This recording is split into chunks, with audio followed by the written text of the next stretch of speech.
மலைகளின் இளவரசி கொடைக்கானல். இயற்கை எவ்வளோ அழகோ அவ்வளோ ஆபத்து நிறைஞ்சிருக்கு நம்ம மலைகளின் இளவரசியில். வாங்க அதை பற்றி பார்க்கலாம். இது டம்டம் பாறை. இந்த பாறைக்கிட்ட பார்த்திங்கன்னா ஏகப்பட்ட ஆக்சிடென்ட் நடந்திருக்கு. நிறைய உயிர் பலி வாங்கியிருக்கு இந்த ஏரியாவில். அங்கே உள்ள மக்கள்கிட்ட சொல்லுவாங்க, அந்தளவுக்கு ஏகப்பட்ட ஆக்சிடென்ட் நடந்த இடம் தான் இந்த டம்டம் பாறை ஏரியா. அதே மாதிரி பார்த்திங்கன்னா கொடைக்கானல்லேருந்து அவுட்ரு பூம்பாறைன்ற ஒரு ஏரியா. இந்த ஏரியாவுக்கு நம்ம போகணுன்னா அவுட்ரு, இது கிட்டத்தட்ட 15 கிலோமீட்டர் வரைக்கும் அவுட்ரில் தான் தள்ளி தான் போகணும். அது போகும்போது பார்த்திங்கன்னா லெஃப்ட் ரைட் சைடெலாம் பார்த்திங்கன்னா சரியான பள்ளமாக இருக்கும். ரொம்ப ஒரு பள்ளம், ஆழமான பள்ளத்தாக்கு போர்டே வச்சுருப்பாங்க. அந்த அளவுக்கு ரொம்ப ஆழமான பள்ளத்தாக்கு.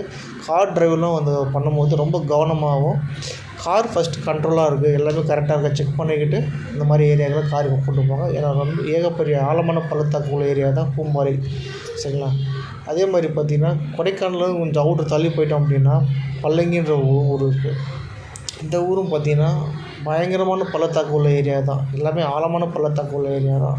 நம்ம போய் பார்த்தா தெரியும் கொடைக்கானல் எவ்வளோ அழகோ அந்த அளவு ஆபத்து நிறைஞ்சிருக்கு. இது போக இன்னும் ஏகப்பட்ட விஷயங்கள்லாம் இருக்குது, ஏகப்பட்ட இடங்கள்லாம் இருக்குது. மதிக்கட்டான் சோலை, குணா குகை, ஏகப்பட்ட இடங்கள்லாம் வந்து சொல்லாத விஷயங்களாக இருக்குது. Suicide point. இப்போ ஒரு படம் மூலிமா கொடைக்கானல் குணா குகை அதிகமான பேசும் பொருளாக ஆகிட்டுருக்கு.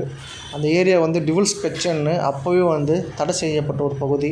பயங்கரமான ஒரு பள்ளத்தாக்கு உள்ள ஏரியா அது. இது மாதிரி கொடைக்கானலை சுற்றி ஏகப்பட்ட ஆபத்தான விஷயங்கள், அமானுஷ்ய விஷயங்கள் பள்ளத்தாக்கு இருந்தாலும் நமக்கு சந்தோஷமாக இருக்கிறதுக்கான ஒரு சூப்பரான ஸ்பாட்டு கொடைக்கானல் தாங்க.